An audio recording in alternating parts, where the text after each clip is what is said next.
رمضان مبارك رمضان كريم رمضان كريم أعوذ بالله من الشيطان الرجيم بسم الله الرحمن الرحيم அல்ஹம்துலில்லா. நமது வாழ்வில் மீண்டும் ஒரு முறை ரமலான் வந்துள்ளது. இந்த மாதம் இறைவணக்கம் அதிகமாக செய்யப்படும் மாதமாகும். ஹசரத் வாக்களிக்கப்பட்ட மஸீஹ் அலைஹிஸ்ஸலாம் அவர்கள் இறை வணக்கத்தில் சுவையும் மகிழ்ச்சியும் வைக்கப்பட்டிருக்கிறது என்று கூறியவாறு அன்னார் கூறுகின்றார்கள், தொழுகை என்பது என்ன? அது ஒரு சிறப்பான துவா ஆகும். ஆனால் மக்கள் அதனை மன்னர்களது வரியாக கருதுகிறார்கள். ஆனால் இறைவனுக்கு அவற்றின் தேவை என்ன இருக்கின்றது என்பதை அந்த அறிவீனர்கள் புரிவதில்லை.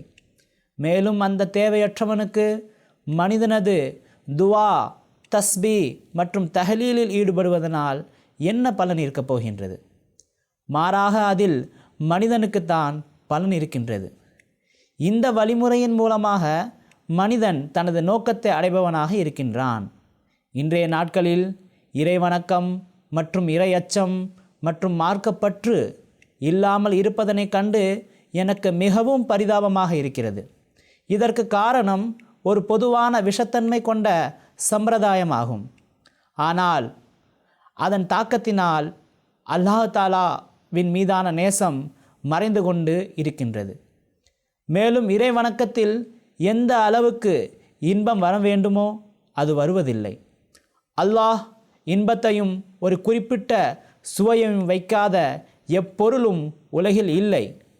எவ்வாறு ஒரு நோயாளிக்கு சிறந்ததிலும் சிறந்த சுவையான உணவின் சுவையை உணர முடிவதில்லையோ, அதனை கசப்பானதாகவும் சுவையற்றதாகவும் அவர் கருதுகிறாரோ, அதே போன்று எவர்கள் இறை வணக்கத்தில் இன்பத்தையும் சுவையையும் பெறுவதில்லையோ அவர்கள் தங்கள் நோயை குறித்து கவலை கொள்ள வேண்டும். ஏனென்றால் நான் கூறியதே போன்று இறைவன் இன்பத்தை வைக்காத எந்த ஒரு பொருளும் உலகில் கிடையாது. அல்லாஹ் தாலா மனிதனை இறை வணக்கத்திற்காக படைத்திருக்கும் போது அதில் அந்த இறை வணக்கத்தில் அவனுக்கு இன்பமும் சுவையும் கிடைக்காமல் இருக்க என்ன காரணம் இருக்கின்றது? சுவையும் இன்பமும் இருக்கத்தான் செய்கின்றது. ஆனால் அதிலிருந்து பயன் பெறுகின்றவரும் இருக்க வேண்டும் அல்லவா? வமா ஹலக்துல் ஜின்ன வல் இன்ச இல்லா லியஅபுதூன், மனிதனையும் ஜின்களையும் தன்னை வணங்குவதற்காகவே படைத்திருக்கின்றேன் என்று அல்லாஹ் தாலா கூறுகின்றான்.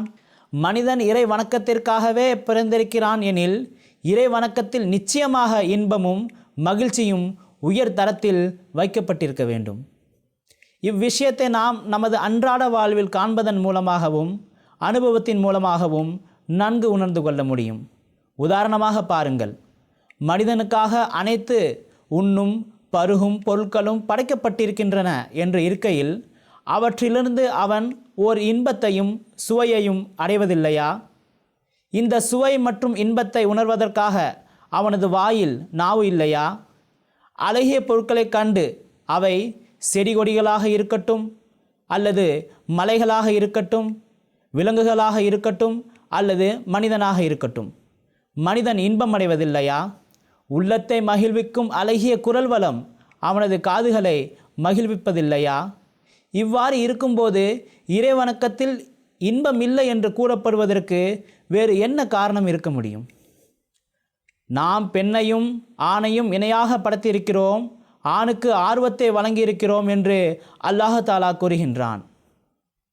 ஒருவேளை குழந்தைகளை பெற்றெடுப்பது, சந்ததிகளை உருவாக்குவது மட்டுமே படைப்பின் நோக்கமாக இருந்தால் குறிக்கோள் முழுமையடைந்திருக்க முடியாது.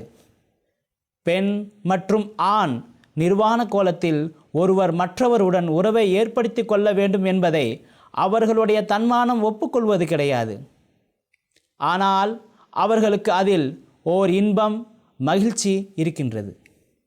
இந்த இன்பம் மற்றும் மகிழ்ச்சி எந்த அளவுக்கு சென்று விட்டது என்றால், சில குறைமதியுடைய அறிவற்ற மனிதர்கள் பிள்ளைகளையும் பொருட்படுத்துவதில்லை, அவர்களை கருத்தில் கொள்வதில்லை. இன்னும் கூறுவதென்றால் அவர்களுக்கு இன்பம் மட்டுமே பொருட்டாகவும் நோக்கமாகவும் இருக்கின்றது. இறைவனது நோக்கம் அடியார்களை படைப்பதாக இருந்தது. அதன் காரணத்தினால் ஆண் மற்றும் பெண்ணுக்கு இடையில் ஓர் தொடர்பை ஏற்படுத்தினான். இடைச்செருகலாக அதில் ஒரு வகையான இன்பத்தையும் வைத்திருக்கின்றான். அதுவே பெரும்பாலான அறிவினர்களுக்கு வாழ்வின் நோக்கமாக ஆகிவிட்டது. அதே போன்று இறைவணக்கம் எவ்வித சுமையோ வரியோ அல்ல என்பதை நன்கு புரிந்து கொள்ளுங்கள். அதிலும் ஒரு வகையான இன்பமும் சுவையும் இருக்கின்றது. இந்த சுவையும் இன்பமும் இருக்கின்ற அனைத்து சுவை மற்றும் மன மகிழ்ச்சியை விட மிக மேலானதாகவும் உயர்வானதாகவும் உள்ளது. பெண் மற்றும் ஆணின் உறவில் ஓர் இன்பம் இருக்கின்றது. எந்த ஆண் உடல் அளவில் ஆற்றல் உள்ளவனாக இருக்கின்றானோ அவனே அதிலிருந்து இன்பம் பெற முடியும். ஆனால் ஆண்மையற்ற ஒருவனால், திருநங்கையாக இருக்கும் ஒருவனால் அந்த இன்பத்தை பெற முடியாது. எவ்வாறு ஒரு நோயாளி சிறந்ததிலும் சிறந்த சுவை மிகுந்த உணவின் சுவையை அறிய முடிவதில்லையோ அதே போன்று நிச்சயமாக அவ்வாறான நற்பேரற்ற மனிதனும் இறைவணக்கத்தில் இன்பத்தை பெற முடியாது. மல்ஃபசாத் தொகுதி 1 பக்கம் 101 102 பதிப்பு 1988. ஹசரத் வாக்களிக்கப்பட்ட மஸீஹ் அலைஹிஸ்ஸலாம் அவர்கள் இறைவணக்கத்தின் இன்பத்தை குறித்து நமக்கு விளக்கியுள்ளார்கள். அந்த வகையில் இறைவன் இந்த ரமலானின் இறைவணக்கத்தின் உண்மையான சுவையை நமக்கு தந்தருள்வானாக. அல்லாஹும்ம ஸல்லி அலா முஹம்மதின் வ பாரிக் வ சல்லிம் இன்னக ஹமீதும் மஜீத்.